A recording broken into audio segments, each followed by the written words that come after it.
और इस वक्त की बड़ी खबर आ रही है पंजाब से। पंजाब के मोगा में मां बेटी को बस से फेंके जाने के मामले में 2 आरोपियों को गिरफ्तार कर लिया गया है। इसमें से एक मुख्य आरोपी भी है जो बस का कंडक्टर है और दूसरा बस का क्लीनर।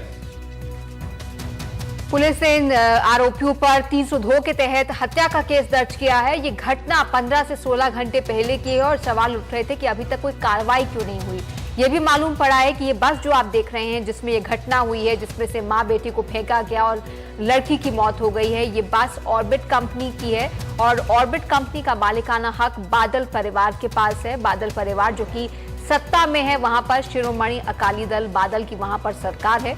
और इस मामले में अब पुलिस ने 2 मुख्य आरोपियों को गिरफ्तार कर लिया है और तीसरे की तलाश जारी है। बताया जा रहा है कि उस वक्त बस में कुछ यात्री भी थे लेकिन किसी ने विरोध नहीं किया। आइए देखते हैं कि घटना का शिकार हुई महिला का मां का क्या कहना है।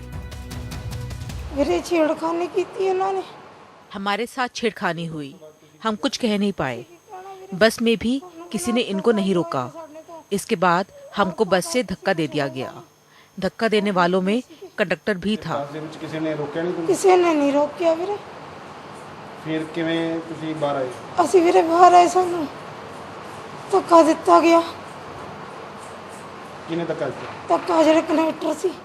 ਅਸੀਂ ਕਿਹਾ ਕੀ ਗੱਲ ਹੋ गई, जाके पूछा। हमने जाके पूछा कि क्या बात हुई तो उसने कहा मेरे साथ छेड़छाड़ की गई।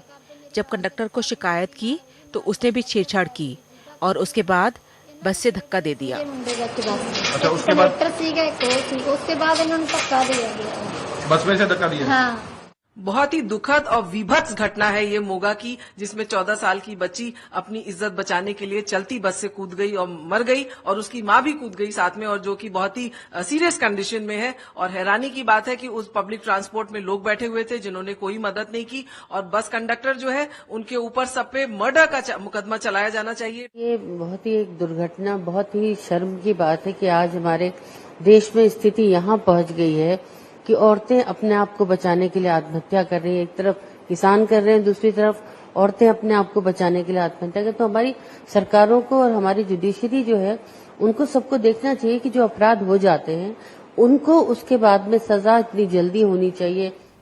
तो हमारे संवाददाता आनंद पटेल इस पर फोन लाइन पर जुड़ रहे हैं। आनंद, अभी तक हम सुबह से ये कह रहे हैं कि इन दोनों को फेंका गया। हम यहाँ भी 2 महिलाओं की राय चला रहे थे, बरखा सिंह और आभा सिंह, जानी मानी शख्सियत है, महिला अधिकारों की बात करती हैं। ये कह रही हैं कि ये कूद गई अपनी इज्जत बचाने के लिए, खुद को छेड़छाड़ से बचाने के लिए ये खुद बस से कूद गई। तो सही वर्जन क्या है, हुआ क्या था?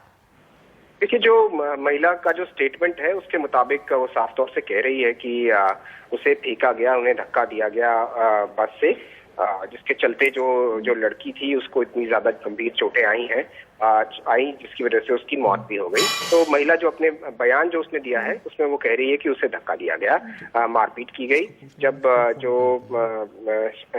मोलेस्टर्स थे वो अपने प्रयास में सफल नहीं हुए, उसके बाद इन दोनों को धक्का दे दिया गया। जब शोर मचाया इन लोगों ने, बहुत थोड़े से लोग थे बस में, सिर्फ 4-5 लोग थे और एक जो शख्स है जिसका नाम अभी तक नहीं मालूम हो पाया है, पर उसका जिक्र महिला ने अपने बयान में किया है।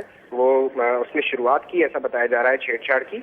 और उसके बाद जब महिला शिकायत करने कंडक्टर के पास गई जिसका नाम सुखविंदर सिंह है, तो कंडक्टर भी छेड़छाड़ में शामिल हुआ और उसके साथ जो गुरदीप नाम का लड़का है जो क्लीनर था बस का, वो भी इसमें शामिल हुआ। दोनों को पुलिस ने आरोपी बनाया है साथ में और दोनों गिरफ्तार हो गए हैं। उनसे पूछताछ चल रही है। जो एक और यात्री था जिसने छेड़छाड़ की थी उसके बारे में पुलिस जो आसपास के गांव हैं उनके सरपंचों से भी संपर्क में है ताकि उस शख्स की भी पहचान हो सके। फिलहाल 2 गिरफ्तारियां हो गई हैं।